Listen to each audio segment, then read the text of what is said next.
Quero convidar você, assentados mesmo, você abra a sua Bíblia no Evangelho de Marcos, no 2º capítulo. Nós vamos ler a partir do versículo 18. Evangelho de Marcos, capítulo 2, a partir do versículo 18.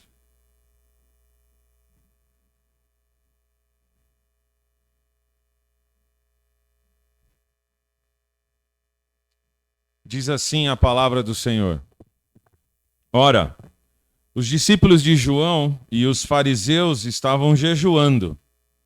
Algumas pessoas foram perguntar a Jesus: por que os discípulos de João e os discípulos dos fariseus jejuam, mas os seus discípulos não jejuam? Jesus respondeu: como podem os convidados para o casamento jejuar enquanto o noivo está com eles? Durante o tempo em que o noivo estiver presente, não podem jejuar. No entanto, virão dias em que o noivo lhe será tirado, e então, naquele dia, eles vão jejuar. Ninguém costura um remendo de pano novo em roupa velha, porque o remendo novo tira um pedaço da roupa velha e o buraco fica ainda maior. E ninguém põe vinho novo em odres velhos, porque se fizer isso, o vinho romperá os odres, e se perdem tanto o vinho como os odres. Mas põe-se vinho novo em odres novos. Ó Deus, agrada-te em nos abençoar nesta manhã com esta porção da tua palavra. Abre o nosso entendimento, abre o nosso coração para as maravilhas da tua palavra. Pedimos isto em nome de Jesus. Amém. Estamos na sequência do Evangelho de Marcos, como o Pedro fez a introdução do culto desta manhã. Já estamos no 2º capítulo, ou ainda estamos no 2º capítulo, dependendo da maneira como a gente vai enxergar. As perícopes no Evangelho de Marcos não são tão grandes, mas são profundas naquilo que elas ensinam. Eu vou ser mais um dos pregadores que vai vir aqui na frente e dizer: irmãos, essa perícope é maravilhosa. Tem ensinamentos muito profundos. Essa perícope é muito boa. Eu sou mais um dos que vai falar isso. Todos nós que subimos aqui, mas que vemos aqui à frente para pregar, todos nós falamos isso. A nossa perícope sempre tem coisa boa e não é diferente agora. Jesus está fazendo o que sempre esteve fazendo aqui no Evangelho de Marcos. Ele está passando por uma situação que não é nova para ele. Ele já fez isso no capítulo 1 e em partes anteriores desse capítulo 2. Essa perícope desta manhã, o versículo 18, ele apresenta a situação, né, que se tem naquela situação. Os versículos 19 e 20, Jesus vai falar do jejum do noivo, de um noivo e de uma festa. O versículo 21, Jesus vai falar da roupa nova para a festa. E o versículo 22, Jesus vai falar do vinho novo da festa. Ao contrário do que muitos comentaristas dizem, e eu não quero ser presunçoso e arrogante de me colocar no mesmo nível dos comentaristas, mas me parece com muita clareza que aqui Jesus não está falando sobre jejum. Não quero ser uma voz discordante, mas me parece que o assunto dessa perícope não é especificamente o jejum. Certamente Jesus utilizou o jejum para ensinar o que ele quis ensinar nesse trecho. E a mim me parece que não é sobre jejum que Jesus está querendo ensinar.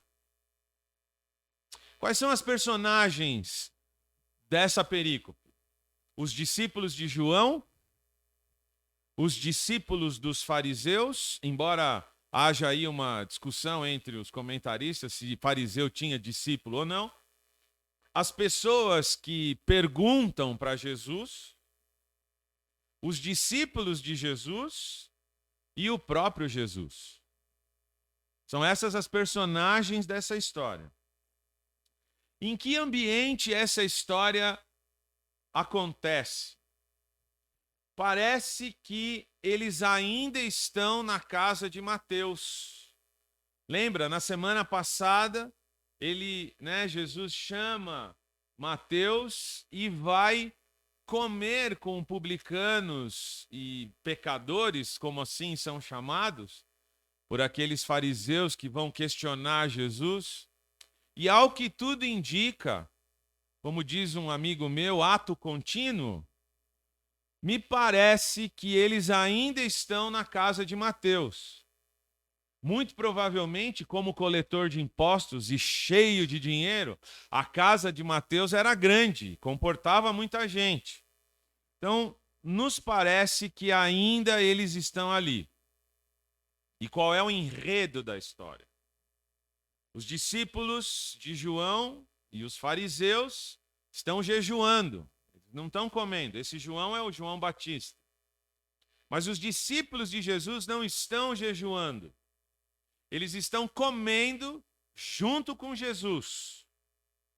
E então, Jesus é questionado a explicar a razão dessa diferença. Então, a gente tem as personagens da história, a gente tem o ambiente todo desenhado por Mateus, né, no que ele escreve, por Marcos, no que ele escreve, e a gente tem o enredo da história. É interessante a gente perceber, como eu falei, Jesus não está fazendo nada diferente do que ele fez até agora. Jesus foi questionado, agora, né? Ele está sendo questionado sobre o seu próprio comportamento. Mas ele já havia sido questionado sobre a libertação de um endemoniado. Marcos 1:27. Depois, Jesus foi perguntado sobre falar blasfêmias e sobre perdão de pecados. Marcos 2:7. E ele ainda respondeu uma pergunta feita a seus discípulos, mas o texto vai dizer que Jesus, ouviu o que estava sendo conversado com os seus discípulos sobre o fato dele, Jesus, comer com publicanos e pecadores. E no trecho que nós lemos, em Marcos 2:16, e no trecho que a gente lê hoje, Jesus está fazendo exatamente a mesma coisa. Ele está respondendo aquilo que está sendo perguntado para ele. Afinal de contas, não é sempre que as pessoas viam alguém sendo curado de uma paralisia. Não era sempre que demoninhado era livre dos seus demônios. Não era sempre, ou nunca, nenhum homem chegou para outro e disse: os teus pecados estão perdoados. Ninguém ouvia falar dessas coisas. E quando essas coisas começam a acontecer através do ministério de Jesus, curiosidade, dúvida, interesse. É bem verdade que nesses trechos iniciais do Evangelho de Marcos a gente viu pessoas muito mal intencionadas querendo fazer perguntas para Jesus. Agora Jesus está sendo questionado sobre a prática do jejum que seus discípulos não faziam. Em contrapartida, os discípulos de João, o Batista, e os fariseus. Aqui no Evangelho de Marcos, a gente não sabe quem está fazendo a pergunta. Marcos não coloca quem é que está fazendo a pergunta. Mas No Evangelho de Mateus, onde essa passagem é também narrada por Mateus, em Mateus 9,14, Mateus diz que quem fez essa pergunta foram os discípulos de João. O interessante é que Jesus não parece incomodado com a pergunta. Jesus responde de boa. Jesus até responde de maneira parabólica. Jesus responde essa questão contando 3 parábolas, 3 historinhas. A historinha de um noivo com seus convidados na festa do casamento. A história do remendo novo numa roupa nova. O remendo novo numa roupa velha. E a história do vinho novo guardado em barris velhos. Só porque perguntaram para ele: por que os teus discípulos não jejuam como jejuam os discípulos de João e fariseus? E Jesus, para responder essa simples pergunta, conta 3 histórias. É muito comum, né, aqui no Brasil, a gente brincar. Você pergunta para a pessoa, como você está? Tudo bem? Aí a pessoa, para responder isso, conta tudo que está acontecendo na vida, né? O que Jesus está fazendo nestas respostas é apontar para a sua própria presença entre as pessoas. Jesus vai responder sobre jejum, mas o que Jesus vai falar em primeiro lugar é sobre o fato dele estar presente. O Deus encarnado, o Emanuel, está entre os homens. E o que isso tem a ver com jejum? E o que isso tem a ver com gente jejuando e gente não jejuando? Mas ele também aponta, nessa mesma resposta, ele também aponta para um evento futuro, para uma festa futura, em que a sua igreja se alegrará com o seu noivo. Isso a gente sabe hoje, mas certamente os discípulos dele, e nem os discípulos de João, e nem os fariseus, compreendiam o que ele estava falando nesse momento.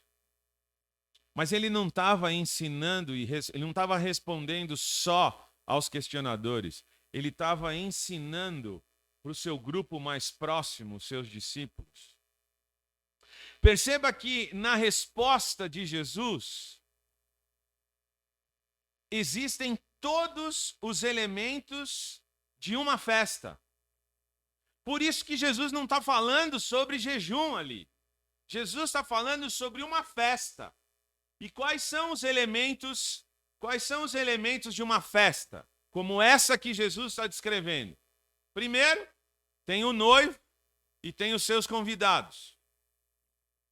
Segundo elemento da festa, roupa nova.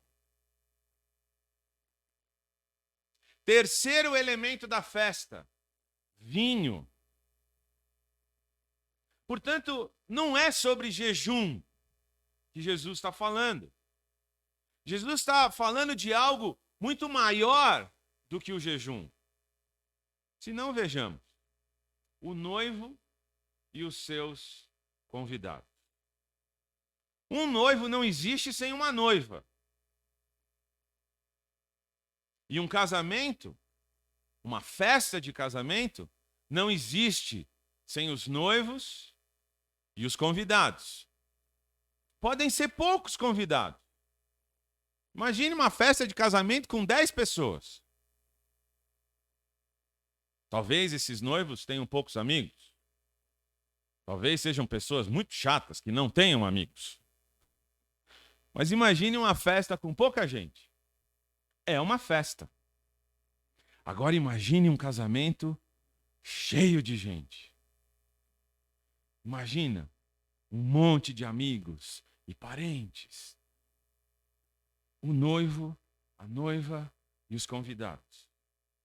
Na festa do casamento, a alegria é celebrada com comida, com bebida.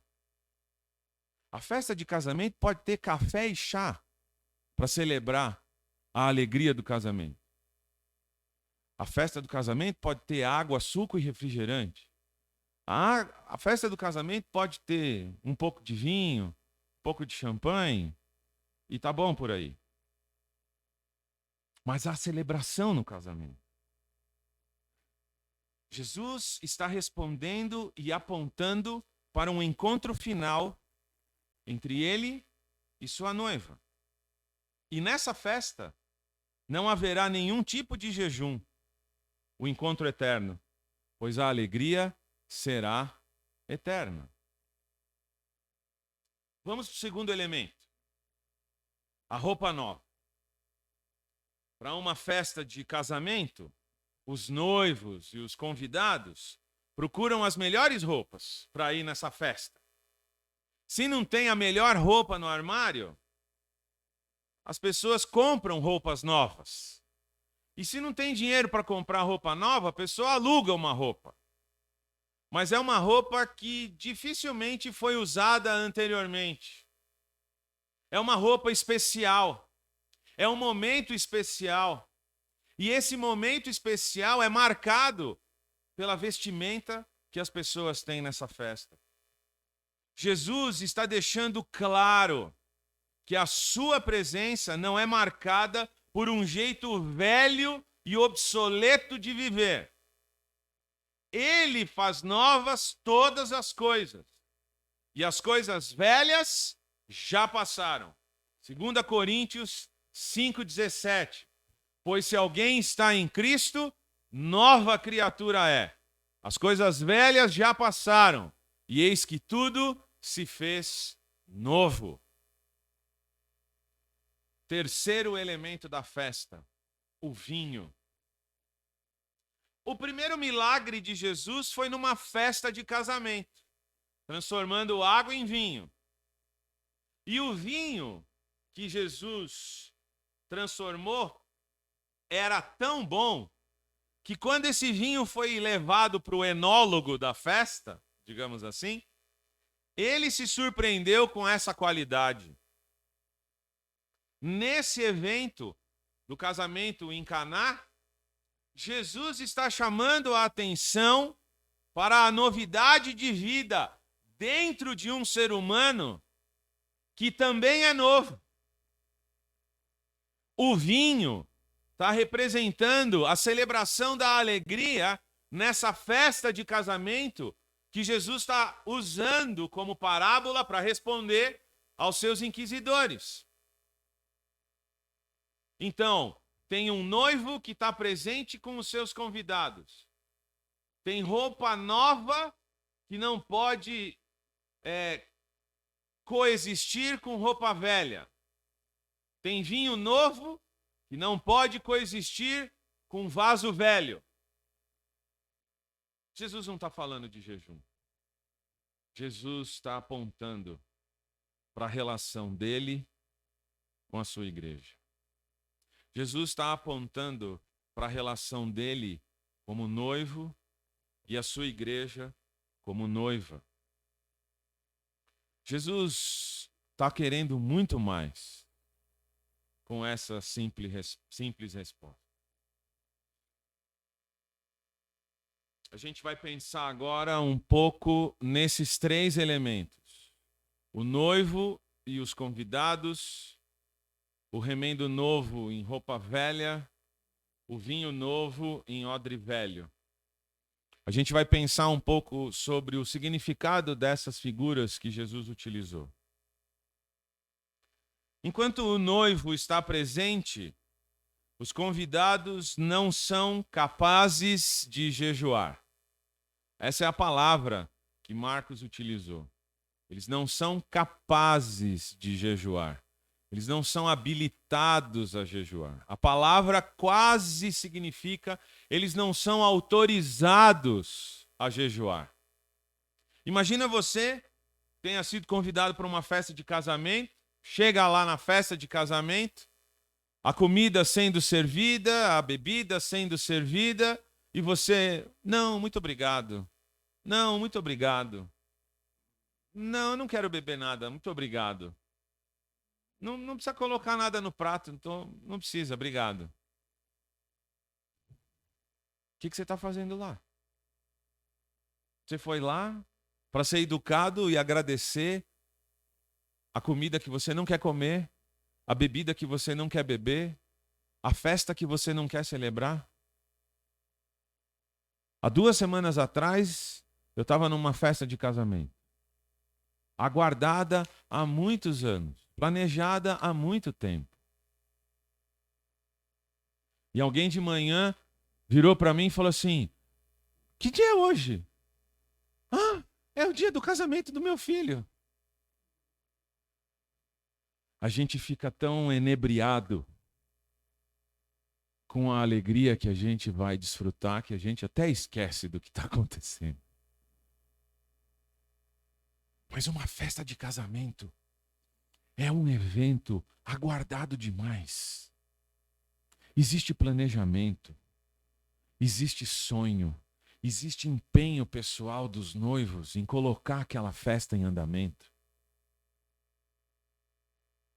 É quase uma obrigação alegrar-se com o noivo. E foi isso que Jesus falou. Um noivo não fica sozinho celebrando a sua festa. Os convidados são essenciais na festa do casamento. Os convidados comem com o noivo. Os convidados bebem com o noivo. Os convidados tiram foto com os noivos. Alguns até dançam com o noivo. O que não é o meu caso. E nem com a noiva. Coitada, tá toda bonita e eu vou dançar com ela. Vou pisar no pé dela, vou pisar no vestido dela. Mas a dança celebra a alegria que está acontecendo ali. O fato é que a expressão de alegria dos convidados e dos noivos é fundamental, é inevitável. Não se admite alguém numa festa de casamento, tendo sido convidado pelos noivos, isolado num canto, sozinho, abandonado. Não. Eles estão lá para celebrar com os noivos aquele momento. Jesus está chamando a atenção dos seus ouvintes e a nós hoje para uma realidade presente e futura. O presente é marcado com a sua presença junto de seus discípulos. E por isso, os discípulos não são capazes de jejuar. Cristo está presente com eles. Não há motivo de jejuar. Não há motivo de pranto. Não há motivo de tristeza. Não há motivo de isolamento. O Deus Emanuel se fez presente na humanidade. O desejado das nações. E na plenitude dos tempos. Nascido de mulher. Deus encarnou. O que era inimaginável para a humanidade. Um Deus que é espírito, um Deus que ninguém pode vê-lo, é agora manifestado neste tabernáculo, em carne e osso. Deus agora pode ser visto. Deus agora pode ser abraçado. Deus agora pode ser beijado, não com o beijo da traição, mas mais do que isso, Deus agora está abraçando os homens. Deus agora está beijando os homens. Deus agora está comendo e bebendo com os homens. Deus agora está dormindo do lado de homens. O que era inimaginável. Aquela distância intransponível do pecado que faz a separação entre nós e o nosso Deus. Essa distância estava quebrada. Essa distância agora estava aproximada.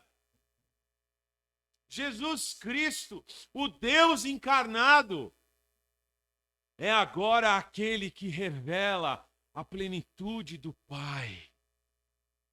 Vocês estão comigo todos os dias e vocês não estão vendo o Pai? O noivo está presente. Aquele jejum de tristeza, aquele jejum de pranto que os antigos judeus faziam no Antigo Testamento, não cabe mais agora. Não há mais necessidade de jejum para perdão dos pecados, porque chegou o Cordeiro de Deus que tira o pecado do mundo. Jesus está ensinando aos seus discípulos e para os seus questionadores que eles deveriam desfrutar da sua presença, da sua companhia. Ele estava curando, libertando, perdoando pecados, e tudo isso era motivo de festa, de alegria. Mas não, as pessoas queriam uma maneira velha de viver, quando Jesus estava mostrando e propondo uma nova maneira de viver. Mas Jesus também aponta para o futuro. Um futuro em que o noivo vai estar ausente. Um futuro em que o motivo principal da festa vai estar ausente. Não tem noivo presente. Um futuro de muita ânsia pela sua volta, pela sua presença de novo. A construção da frase que Marcos utiliza aqui no original sugere uma remoção muito rápida, muito violenta, muito agressiva do noivo. E em seguida, um jejum de tristeza por causa da ausência desse noivo. Quando isso aconteceu? Quer dizer, já aconteceu? Já. Quando isso aconteceu? Por 3 dias. Não só os 11, né? Porque um já tinha se enforcado. Por 3 dias. Esses 11 discípulos e mais um monte de gente que andava bem perto de Jesus. Por 3 dias.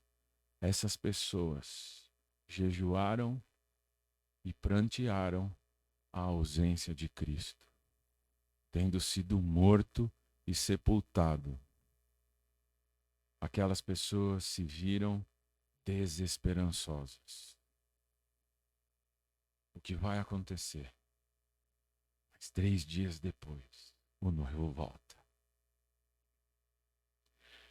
E o noivo volta de um jeito mais novo ainda.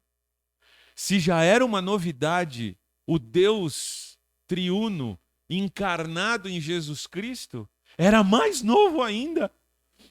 Um Deus encarnado com um corpo completamente diferente, mas que ao mesmo tempo podia ainda ser tocado. Um corpo glorificado que ainda celebrava, comendo e bebendo com os seus convidados. Durante 40 dias.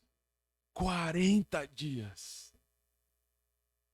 Nos parece que 120 pessoas, fora as 500 que viram Jesus ressuscitado, mas nos parece que 120 pessoas celebraram o noivo ressurreto. E 10 dias depois que esse noivo foi para o céu, no dia de Pentecoste, completando os 50 dias depois da Páscoa, vem a plenitude do Espírito Santo de Deus sobre aquelas pessoas. Mas quando Jesus sobe aos céus, irmãos, nós, cristãos do século 21, nós vivemos um jejum da presença física de Jesus. E eu quero fazer uma aplicação já agora. Esse jejum que a gente vive da presença física de Jesus, ele é diminuído, ele é minimizado por duas coisas. A primeira delas é a presença do Espírito Santo em cada um de nós. Essa é a promessa de Jesus. Eu vou ao Pai, mas eu vou deixar com vocês um Consolador. Na ausência física de Jesus, o Espírito Santo de Deus se faz presente todos os dias na nossa vida, dentro de nós. Mas há uma outra aplicação que precisa ser feita aqui. E no último encontro de homens, no mês passado, nós comentamos um pouco sobre isso. A ausência física de Jesus é minimizada quando eu e você interagimos. É você o braço de Jesus na minha vida. É você a boca de Jesus a falar comigo. São os teus olhos, os olhos de Jesus sobre mim. É a minha relação com você que exemplifica a relação de Cristo com a sua igreja. E de que maneira a gente está representando Jesus? Só pelo WhatsApp, uma vez por semana, mandando mensagem um para o outro? Só dizendo, eu estou orando por você? De que maneira a gente está sendo mãos, pernas, braços, olhos, boca de Jesus, uns para com os outros, como membros do corpo de Cristo e como membros de uma igreja local? Jesus um dia disse para as pessoas: se vocês fizerem isso para estes pequeninos, é para mim que vocês estão fazendo. Cabe-nos essa reflexão nessa manhã. Se somos convidados para a festa, de que maneira a gente está celebrando essa festa? A gente está abraçado, dançando a música que o noivo está tocando? Ou a gente está em cada canto da festa, ainda que escutando a música, mas essa música não mexe com as nossas articulações? Mas agora Jesus coloca um outro efeito comparativo. Jesus muda a comparação, mas ele continua a responder para aquelas pessoas. Agora ele usa a figura de um remendo novo em uma roupa velha. Uma roupa velha merece um remendo novo? De que maneira um tecido novo pode remendar um tecido velho?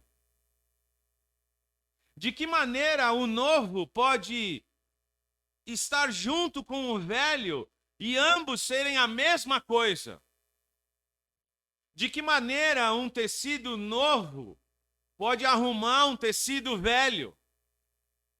Pensa nas suas roupas. Se você levar a sua roupa para uma costureira, dificilmente ela vai estragar uma roupa nova para consertar a tua roupa velha. No caso aqui, quando a roupa nova ela é molhada, no processo de secagem o tecido encurta, né? O tecido diminui de tamanho. Claro que hoje em dia tem um monte de roupa tecnológica aí que não diminui de tamanho, não é essa a expressão, diminui de tamanho. Encolhe, obrigado, que não encolhe. Eu preciso dessas roupas, que não encolhem quando lavo. Ou eu preciso diminuir de tamanho para caber nas roupas velhas que estão em casa. Essa aqui é uma delas. Até pode já fechando. Mas Jesus está chamando a atenção para uma coisa tão corriqueira do dia a dia daquelas pessoas. Jesus está pegando um exemplo tão pueril, tão cotidiano, tão básico da vida. E com esse exemplo, Jesus está mostrando uma coisa espetacular. O que Jesus está mostrando agora é que o noivo estando presente, esse noivo com N maiúsculo, esse noivo chamado Jesus, quando ele está presente, ele está trazendo agora uma nova maneira de viver. Jesus está mostrando agora uma nova maneira que não está relacionada com aquele jejum da lei, em que a pessoa estava triste, estava amargurada, morria alguém, fazia jejum para prantear a pessoa que tinha falecido. Não! Agora que o noivo está presente, é uma nova concepção de vida, é uma nova maneira de viver, é uma nova perspectiva de como se relacionar com este Deus agora, que é Deus Emanuel, que é Deus encarnado, que é Deus agora que eu posso tocar e beijar e abraçar.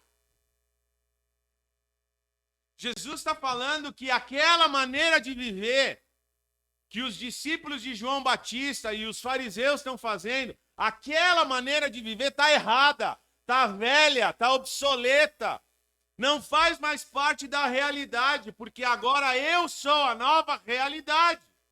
É isso que Jesus está falando para essas pessoas. Esse remendo novo num tecido velho, essa maneira nova de enxergar a vida, mas com o pé lá nas coisas velhas,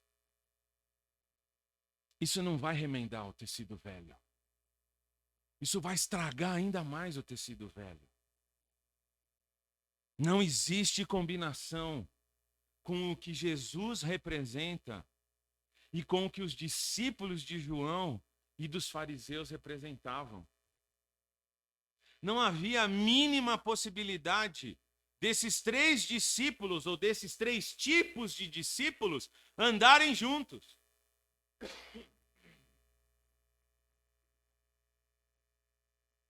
Agora, só tem possibilidade de ser discípulo de um só. Só um merece ser seguido. Só um merece ter discípulo. Ou eu largo a minha vida, como Mateus fez, e vimos isso na semana passada. Jesus chega para Levi e fala, segue-me. E Mateus levantou, Levi levantou, seguiu e foi embora. Ou esses discípulos de João Batista e dos fariseus entendem, de uma vez por todas, que o Messias já chegou e que a vida nova agora está disponível ao lado dele.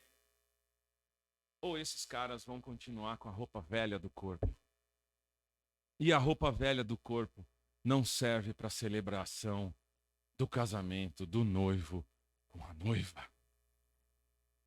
A roupa velha não serve mais.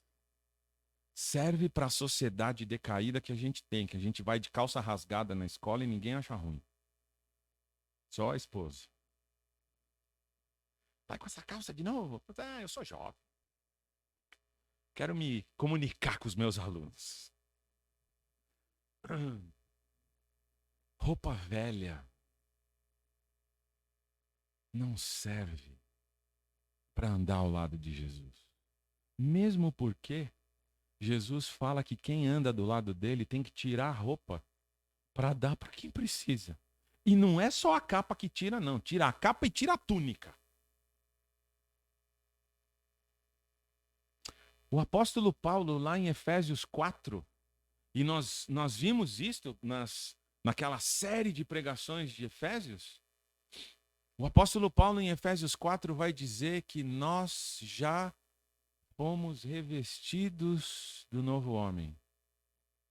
Mas, ao mesmo tempo em que Paulo diz que nós já fomos revestidos do novo homem, mais alguns versículos para baixo ele vai dizer: dispam-se, despojem-se, tirem a roupa do velho homem e vistam-se da roupa do novo homem. Nós que somos reformados, muitas vezes, temos certas dificuldades. Existem coisas para as quais a gente não precisa orar. Por exemplo, uma delas é nós nos vestirmos do novo homem. O que era impossível para nós, Deus já fez em Jesus Cristo. Eu não tinha como pegar a roupa nova e colocar em mim. Eu não tinha como ser colocado na posição de novo homem. Eu não tenho a capacidade de me regenerar.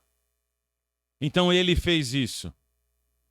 Mas agora Paulo está ensinando que tem uma parte dessa relação com Deus que é responsabilidade minha e sua.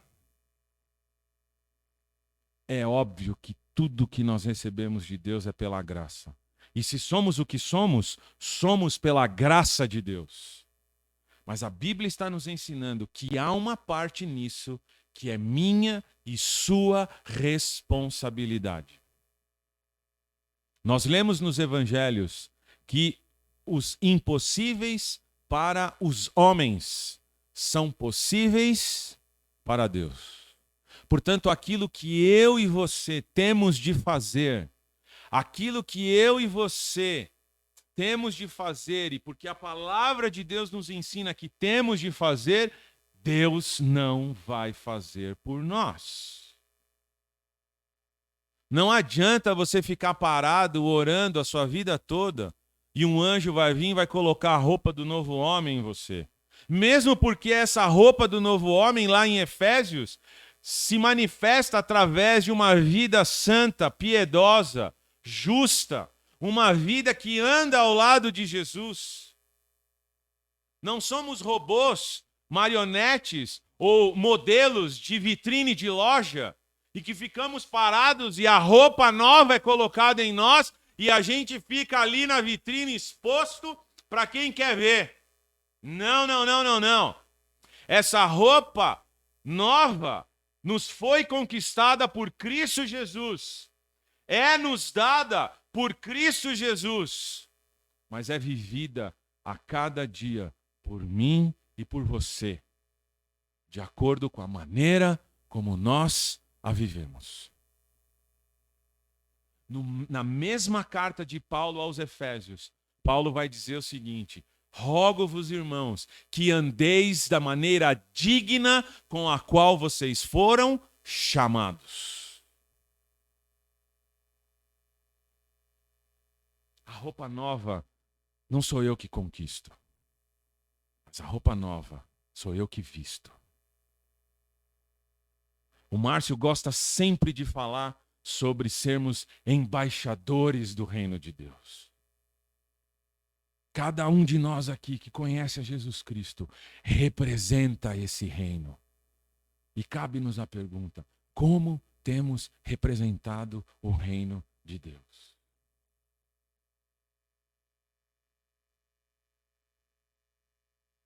Jesus termina com um terceiro símbolo de novidade. O vinho, símbolo da alegria e festa, é evocado aqui por causa da presença do noivo, do Messias que estava presente na nova vida dos seus seguidores. Jesus reforça a tese da novidade. Jesus reforça essa tese da novidade de vida, que o apóstolo Paulo iria ensinar anos mais tarde lá em Romanos 6, versículo 4. Um texto muito importante para nossa reflexão de hoje. Romanos 6, versículo 4. Fomos sepultados com ele na morte pelo batismo, para que, como Cristo foi ressuscitado dentre os mortos pela glória do Pai, assim também nós andemos em novidade de vida. A realidade da chegada do reino de Deus, a realidade da chegada do reino dos céus, inaugurada por Jesus, agora é passada para os seus discípulos. Jesus, com essa parábola do vinho novo em odre velho, Jesus está pegando os seus discípulos e perguntando: que tipo de odres vocês são? Eu estou aqui agora. E além do vinho novo que eu vou colocar em vocês, eu vou transformar vocês em odres novos. Afinal de contas, O Espírito Santo não vai habitar numa pessoa que não foi levada ao arrependimento. O Espírito Santo não vai habitar numa pessoa que ainda não foi regenerada. O Espírito Santo não vai habitar em alguém que não foi justificado, que não foi perdoado. Cronologicamente é muito difícil a gente fazer essas colocações, né? Vem primeiro o que? O arrependimento, a fé e tudo mais. O Márcio tratou disso no sermão que ele falou aqui sobre Jesus e o perdão e a cura. O fato é, meus irmãos, que eu e você fomos transformados em pessoas novas, porque agora dentro de nós habita o novo e não aquele velho Marcos da vida pecaminosa. 3 aplicações para as nossas vidas. Com isso a gente encerra a palavra desta manhã.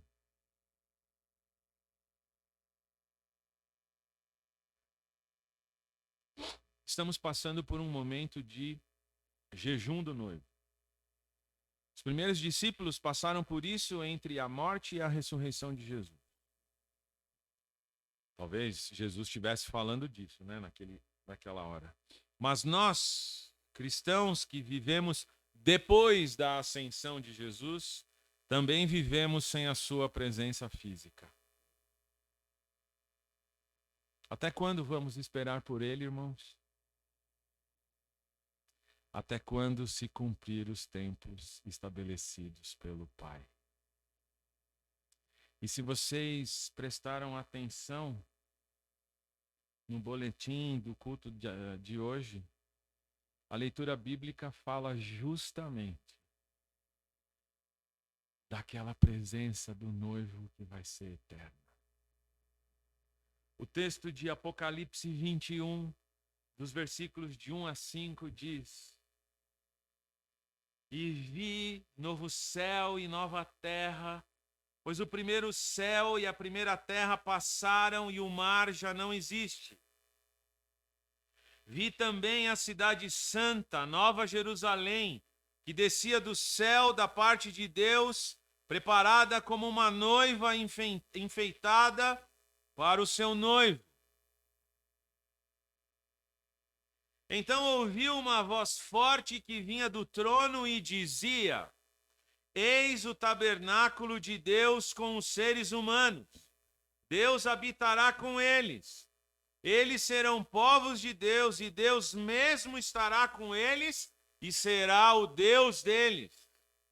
Veja o cenário da festa que o apóstolo João está descrevendo aqui no Apocalipse. E lhes enxugará dos olhos toda lágrima, e já não existirá mais morte. Já não haverá luto, nem pranto, nem dor, porque as primeiras coisas passaram. Lembra? Se alguém está em Cristo, nova criatura é. As coisas velhas já passaram. Eis que tudo se fez novo. Versículo 5. E aquele que estava sentado no trono disse: Eis que faço novas todas as coisas. E acrescentou: Escreva, porque essas palavras são fiéis e verdadeiras. Irmãos, cabe-nos uma pergunta nessa primeira aplicação. A minha vida tem sido uma vida nova? A minha vida tem sido andar em novidade de vida?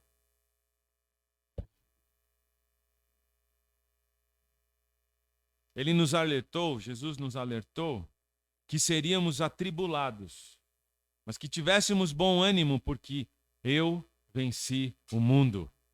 João 16, 33.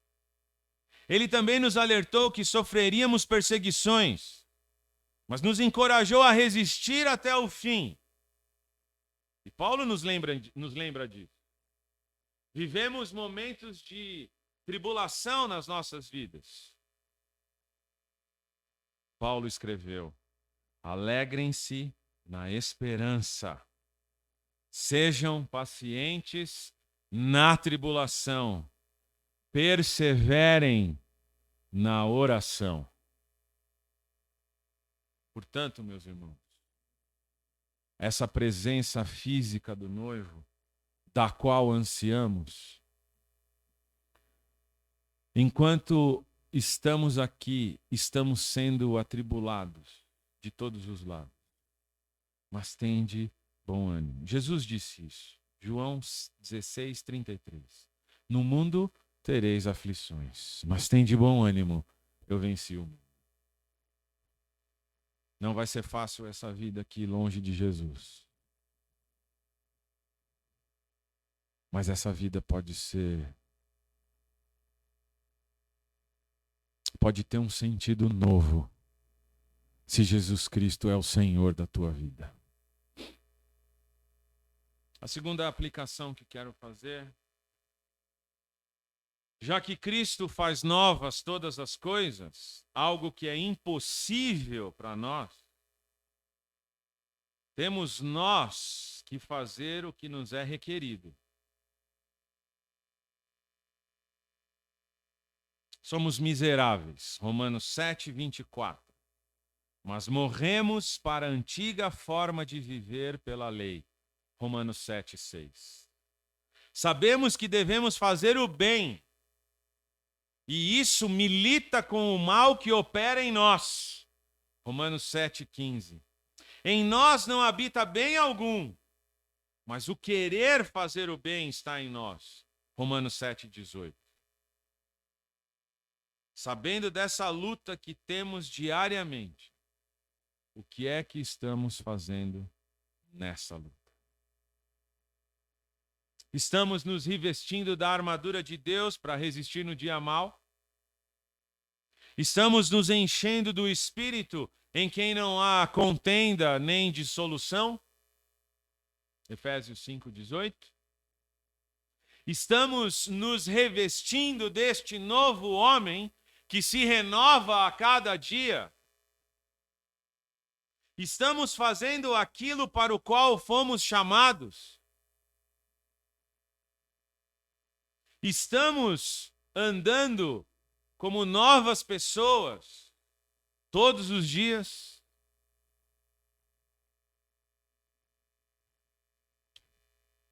A última aplicação desta passagem. O noivo já veio, já fez novas todas as coisas.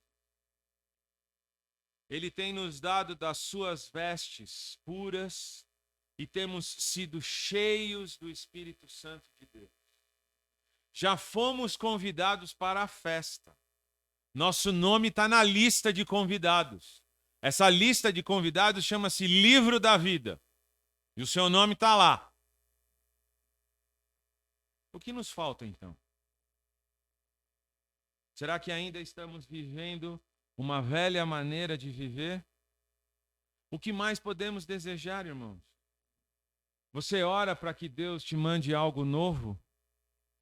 Você ora para que Deus te mande algo melhor? Deus nunca vai atender essa sua oração. Porque não tem nada melhor do que Jesus Cristo. E este, Deus o Pai já nos deu. Senhor, eu quero algo novo na minha vida. E aí Deus responde para você, de novo? De novo você quer algo novo? As misericórdias são renovadas a cada manhã. O choro dura uma noite. Mas a alegria, que é diferente do choro, que é novidade em relação ao choro, a alegria vem pela manhã.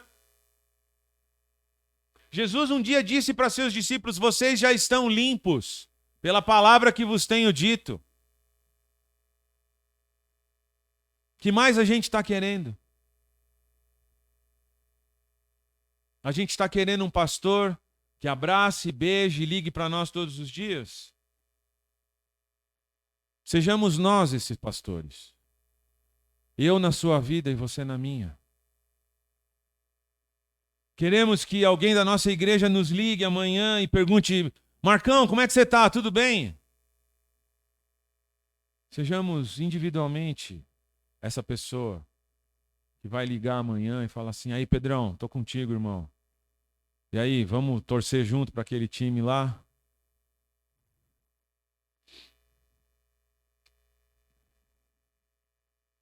O anjo que vai descer do céu para falar para nós o que precisa ser feito, talvez esteja sentado do seu lado.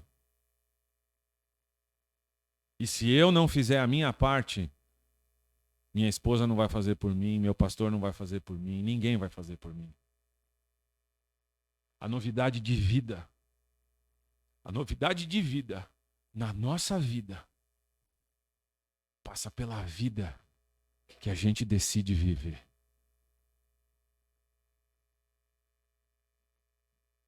Portanto, meus irmãos, o que tinha que ser feito, Jesus já fez. E o mais importante disso, irmãos, é que o Evangelho tem uma palavrinha. O Evangelho tem uma palavrinha poderosa. E essa palavrinha é a palavra mas. Eu e você somos pecadores, mas fomos revestidos da santidade de Jesus Cristo. Eu e você somos pecadores culpados pelo nosso pecado, mas a nossa culpa foi retirada pelos méritos de Jesus Cristo. Eu e você estávamos destinados a viver eternamente longe do noivo, mas o noivo resolveu vir até nós e nos chamar e nos convidar, e mais do que isso, não somos apenas os convidados, fomos transformados na sua própria noiva. O Evangelho tem um mas. Que a gente nunca se esqueça disso. Que a gente sempre se lembre disso. O Evangelho tem um mas. A sua vida e a minha vida tem um mas. É Ele que põe ponto final. E o ponto final dele vai ser uma grande festa em que a gente vai celebrar a presença dele eternamente. Ele nunca mais vai ser retirado de nós. Senhor Jesus, nós te damos graças porque o Senhor faz novas todas as coisas. E perdoa-nos, Senhor, por não querer essa novidade. Senhor Jesus, perdoa-nos por não entrar nessa festa.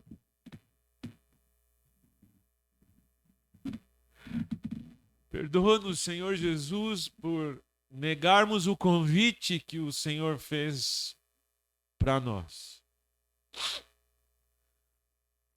Ó Deus, mas escreve na nossa vida um mas.